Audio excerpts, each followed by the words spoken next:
How's it going, everyone? AkibanaZero here with a Street Fighter soft skills video.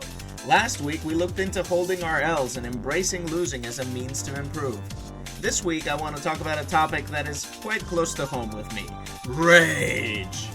We've all been there. We practiced our game, went online, went to a gathering, and soon enough some BS happens and victory is swiped away from us.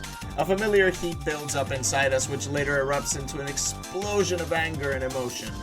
Rage happens to everyone, especially when we lose after putting effort into our game. Street Fighter can oftentimes feel like an overwhelming experience, where plateaus can come often and hit us hard. It's quite common for frustration to creep up, so the best way to deal with it is to be prepared for its inevitable arrival. One thing to be aware of is our triggers. Losing is part of playing Street Fighter, so we can't just be angry at every single loss we encounter. That would just make us crazy and we would end up being locked up somewhere. Emotional triggers in Street Fighter could be anything from a cheesy tactic to a move we perceive to be overpowered because we haven't figured out how to deal with it yet. Sometimes it could be a particular character. Whatever the trigger may be, the first step to dealing with rage is to acknowledge where it starts from so we can nip it in the bud. Running into our triggers coupled with a losing streak can quickly escalate our emotions from irritation to full-on rage. Once we know that this happens, we can take a breather by getting up and taking a break for a few minutes.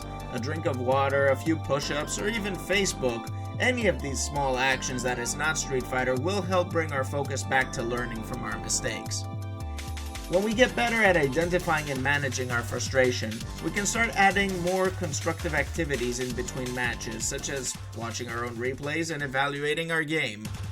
Our physical condition can also contribute both negatively and positively to our emotional state. If we haven't been sleeping or eating well, it is very likely that our performance in both the game and our heads will suffer. A rough few days in school or work can also affect us. These things all lead to emotional fatigue, which can deplete our willpower, which plays a big role in our self-control.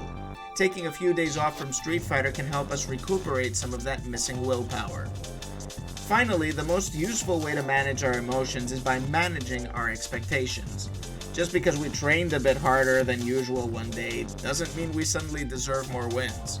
There's always going to be someone better than us, and we will always have our good days and our bad days. Most importantly, we shouldn't expect perfection from ourselves. The greatest challenge we face in Street Fighter, as cliche as it may sound, is our own selves. Ideally, we should be able to just jump in, work on our game, and improve through self-reflection, right? But we don't really live in an ideal world, and that's just fine. I hope you all learned something from this. What do you do to manage your rage? Do you have any tips to share? Please leave them in the comment section below. If you like my channel, please subscribe for more videos. You can also follow me on Twitter at AkibanaZero to stay up to date on my releases and live broadcasts. Hope you all keep on fighting, and I will catch you next time.